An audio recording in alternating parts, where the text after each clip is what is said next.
الأنبياء والمرسلين وعلى آله وأصحابه أجمعين أما بعد أعوذ بالله من الشيطان الرجيم بسم الله الرحمن الرحيم كمثل الذين من قبلهم قريبا ذاقوا وبال أمرهم ولهم عذاب أليم كمثل الشيطان إذ قال للإنسان اكفر فلما كفر قال إني بريء منك إني أخاف الله رب العالمين صدق اللہ العظیم۔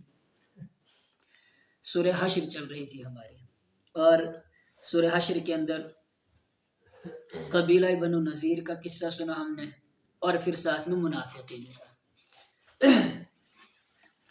قبیلہ بنو نذیر کو جلا وطن کیا گیا، مدینہ طیبہ سے نکال دیا گیا، اور پھر وہ نکلے تو کچھ جو ہے خیبر کی طرف چلے گئے اور کچھ ملک شام کی طرف چلے گئے، اور ان کو بہکانے والے کون تھے؟ منافقین۔ کون؟ منافقین۔ جب انہوں نے عہد شکنی کی، نعوذ باللہ آپ صلی اللہ علیہ وسلم کو قتل کرنے کی سازش کی، تو آپ صلی اللہ علیہ وسلم نے ان کو پیغام بھیجا، ہم سن چکے کہ یہاں سے نکل جاؤ، تو ان کو نہ نکلنے نہیں دیا۔ کس نے؟ عبداللہ ابن ابی منافق نے۔ اب اللہ تعالیٰ دونوں کی مثالیں بیان فرما رہا ہے۔ کس کی؟ قبیلہ بنو نذیر کی اور منافقین کی۔ پہلے بیان فرمائیں گے کہ قبیلہ بنو نذیر کی مثال کیسی ہے۔ فرمایا قبیلہ بنو نذیر کی مثال ان لوگوں کی طرح ہے کہ جو ان سے پہلے اپنے برے انجام کا نتیجہ بھگت چکے تھے، برے کاموں کا نتیجہ بھگت چکے تھے، یعنی انہوں نے جو برائیاں کی تھی اس کا ان کے ساتھ جو انجام ہوا اس کو بھگت چکے تھے۔ وہ کون تھے؟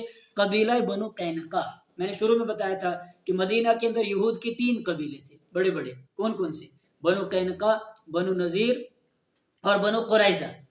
تو بنو نذیر کا انجام کیا ہوا؟ وہ بھگت چکی۔ اللہ نے فرمایا کہ بنو نذیر کا انجام قبیلہ جو بنو قینقاع تھا اس کے انجام کی طرح ہوا ہے، انہی جیسا ہوا ہے۔ ان کا انجام کیا ہوا تھا؟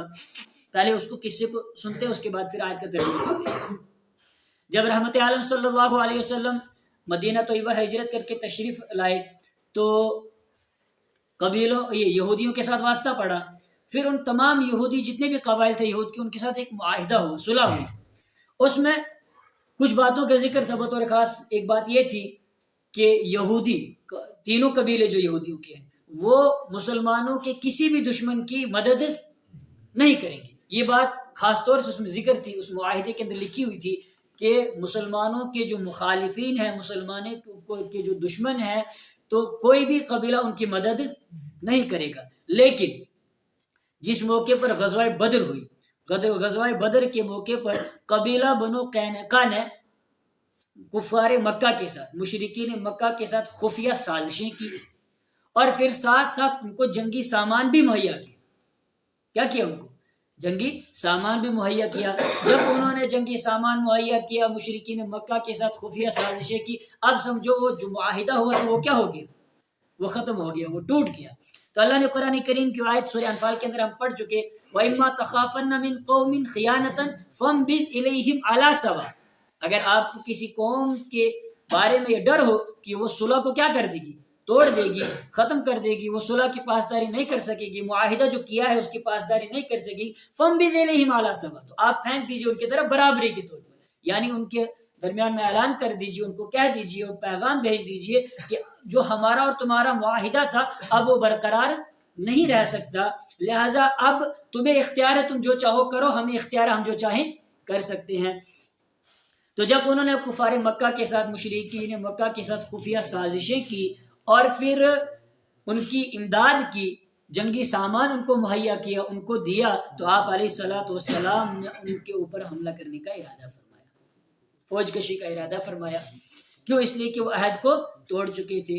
جب آپ صلی اللہ علیہ وسلم ان پر حملہ کرنے کے لیے تشریف لے گئے تو انہوں نے قلعے کے دروازے بند کر دیے، اور آپ صلی اللہ علیہ وسلم نے ان کا محاصرہ کر لیا۔ اب وہ قلعے کے اندر محصور ہو گئے۔ 15 دن تک وہ اسی طرح رہے، اور 15 دن کے بعد جب انہوں نے دیکھا کہ اب کوئی چارہ کار باقی نہیں رہا ہے، لہٰذا انہوں نے قلعے کے دروازے کیا کر دیے؟ کھول دیے، اور پھر باہر نکل کر کہنے لگے کہ رحمت عالم صلی اللہ علیہ وسلم جو ہمارے بارے میں فیصلہ کریں گے ہم وہ فیصلہ قبول ہے۔ تو آپ علیہ السلام ان کے بارے میں یہ فیصلہ کرنے والے تھے کہ ان کے نوجوانوں کو کیا کر دیا جائے؟ قتل کر دیا جائے، لیکن عبداللہ ابن ابی منافق وہاں پر بھی آ گیا اور بہت اصرار کرنے کے بعد اس نے کہا کہ ان کی جان کیا کر دی جائے، بخش دی جائے. اور پھر آپ علیہ الصلوۃ والسلام نے یہ فیصلہ سنایا کہ یہ یہاں سے مدینہ چھوڑ کر کے چلے جائے. وہ مدینہ چھوڑ کر کے کہاں چلے گئے؟ مدینہ چھوڑ کر کے مقام ازرعات، یہ علاقہ شام کا ایک علاقہ ہے، ازرعات نام ہے اس کا، وہاں چلے گئے. اب سنیے ترجمہ. کمثل الذین من قبلہم قریبا ذاقوا وبال امرہم، مثلہم ان کی مثال، کن کی؟ قبیلہ بنو نذیر کی مثال ایسی ہے، ان کی مثال ایسی ہے کمثل الذین من قبلہم، جیسے ان لوگوں کی مثال جو ان سے پہلے تھے. قریباً کوئی زیادہ دور نہیں، قریباً ابھی کچھ دیر پہلے، قریباً ابھی کچھ پہلے، ذاقوا وبال امرہم انہوں نے چکھ لیا تھا، وبال امرہم اپنے معاملے کا وبال، اپنے معاملے کا انجام. یعنی جس طرح قبیلہ بنو قینقاع ذلیل اور رسوا ہو کر کے مدینہ سے نکلے، اسی طرح قبیلہ بنو نذیر بھی ذلیل اور رسوا ہو کر کے مدینہ سے کیا کر دیا گیا؟ ان کو نکال دیا گیا. وَلَهُمْ عَذَابٌ أَلِيمٌ، یہ جلا وطنی قبیلہ یہاں سے مدینہ سے نکالنا، ان کو ذلیل اور رسوا کر کے، یہ تو دنیا کا عذاب ہے. لیکن ان کے لیے ایک اور عذاب ہے، وہ کیا؟ وَلَهُمْ عَذَابٌ أَلِيمٌ، اور ان کے لیے دردناک عذاب ہے. کہاں؟ آخرت کے اندر اللہ نے ان کے لیے دردناک عذاب تیار کر کے رکھا ہے. یہ ہو گئی قبیلہ بنو نذیر کی مثال، کہ ان کی مثال قبیلہ بنو قینقاع کی طرح ہے. اب آگے اللہ تعالیٰ فرما رہے کہ منافقین کی مثال کس کی طرح ہے؟ منافقین کی مثال کس کی طرح ہے؟ اللہ فرما رہے کمثل الشیطان، منافقین کی مثال شیطان کی مثال کی طرح ہے. کس کی طرح ہے؟ منافقین کی مثال شیطان کی مثال کی طرح ہے. کیا کرتا ہے شیطان؟ کیسے؟ اذ قال للانسان اکفر، جب وہ کہتا ہے انسان سے اکفر، تو کفر کر، تو انسان کفر کرتا ہے. فلما کفر، اور جب انسان کفر کر لیتا ہے، قال انی بریء منک، اب شیطان اپنا آپ چھڑاتا ہے. کیا کہتا ہے؟ انی بریء منک، میں تجھ سے بری ہوں. انی اخاف اللہ، میں تو اللہ سے ڈرتا ہوں، رب العالمین، جو جہانوں کا رب ہے. منافقین کی مثال شیطان کی مثال کی طرح ہے کہ منافقین پہلے گئے بنو نذیر کے پاس اور ان کو بہکایا کہ تمہیں آپ صلی اللہ علیہ وسلم کہہ رہے نکل جاؤ، لیکن تم نکلنا مت، ہم تمہارے ساتھ ہیں. اور جب ان کو نکالا گیا، یہ کہہ رہے تھے نا کہ جب تمہیں نکالا جائے گا تو ہم بھی تمہارے ساتھ نکلیں گے، تم سے جنگ کی گئی تو ہم بھی تمہاری کیا کریں گے؟ مدد کریں گے. جب نکلنے کی باری آئی تو پھر عبداللہ ابن منافق کیا ہو گیا؟ کھسک گیا. منافقین الگ ہو گئے کہ تم جاؤ، ہم تمہارے ساتھ نہیں جائیں گے. بس یہی حال شیطان کا ہے کہ پہلے شیطان انسان کے دل میں وسوسے ڈالتا ہے کہ تو گناہ کر، گناہ کرنے کے بعد پھر کہتا ہے تو کفر کر. اور جب کفر کرتا ہے انسان تو اب شیطان کیا کہتا ہے؟ تو اپنے راستے میں نکل، اور میں اپنے راستے میں نکلتا ہوں. یہاں پہ تفسیر کی بڑی کتاب ہے، مظہری اور قرطبی کتاب ہے تفسیر کی، اس میں قصہ نکل کیا بنی اسرائیل کا، کہ بنی اسرائیل کے بہت بڑا راہب دن میں عبادت کرتا اور رات میں، دن میں روزے رکھتا اور رات میں کیا کرتا تھا؟ اللہ کی عبادت کرتا تھا. اور شیطان اس کے بہت پیچھے پڑا، لیکن وہ مانتا نہیں تھا، شیطان کے شکنجے میں آتا نہیں تھا. پھر شیطان نے ایک طریقہ کار اختیار کیا. شیطان بھی ایک راہب کی شکل میں، یعنی عبادت گزار کی شکل میں، اس کے ساتھ میں مصلی بچھا کر کے دن میں روزے اور رات میں عبادت کرنے لگ گیا. ابھی جو پہلے عبادت کرنے والا راہب تھا، اب اس نے دیکھا یہ تو دن رات عبادت کر رہا ہے، تو اس پر بھروسہ کرنے لگا. اب جب بھروسہ اس کو ہو گیا، اب اس شیطان نے کہا کہ اب میں جا رہا ہوں یہاں سے، لیکن تجھے کچھ دعائیں سکھلا دیتا ہوں جس سے تو بیماروں کو کیا کرے گا؟ علاج کرتا رہے گا. کسی بیمار پر وہ دعا پڑھ کے پھونک دی، وہ کیا ہو جائے گا؟ شفا یاب ہو جائے گا. اب اس شیطان نے اس کو دعائیں سکھائی.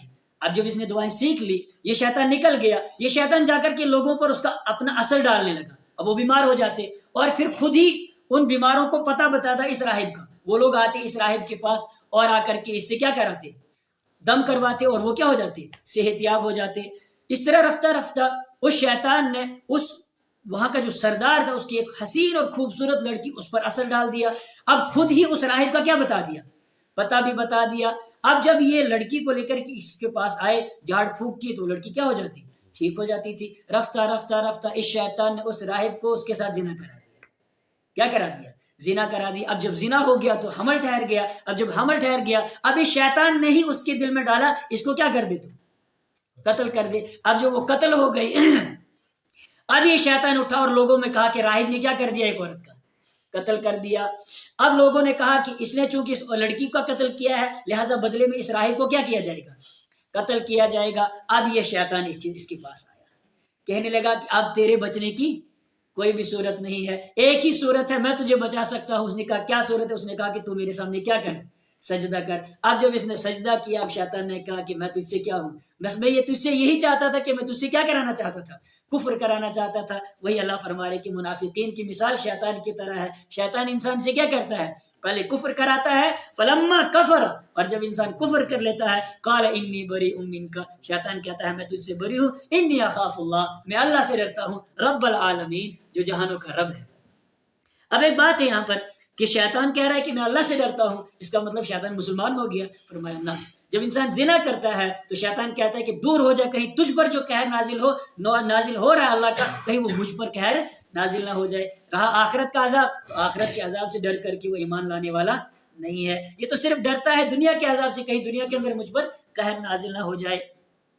فَكَانَ عَاقِبَتَهُمَا، تو ان دونوں کا انجام، کن کا؟ قبیلہ بنو نذیر کا اور منافقین کا انجام، أَنَّهُمَا فِي النَّارِ، کہ وہ جہنم میں ہیں، کہ جہنمی ہیں، خالدین فیہا، اس میں ہمیشہ رہیں گے، وَذَلِكَ جَزَاءُ الظَّالِمِينَ، اور یہی بدلہ سزا ہے الظالمین، ظالموں کی، ظلم کرنے والوں کی۔ اللہ رب العزت مجھے بھی اور آپ کو بھی گناہوں سے بچائے اور اپنے احکام کے مطابق زندگی گزارنے والا بنائے۔ وآخر دعوانا ان الحمد للہ رب العالمین۔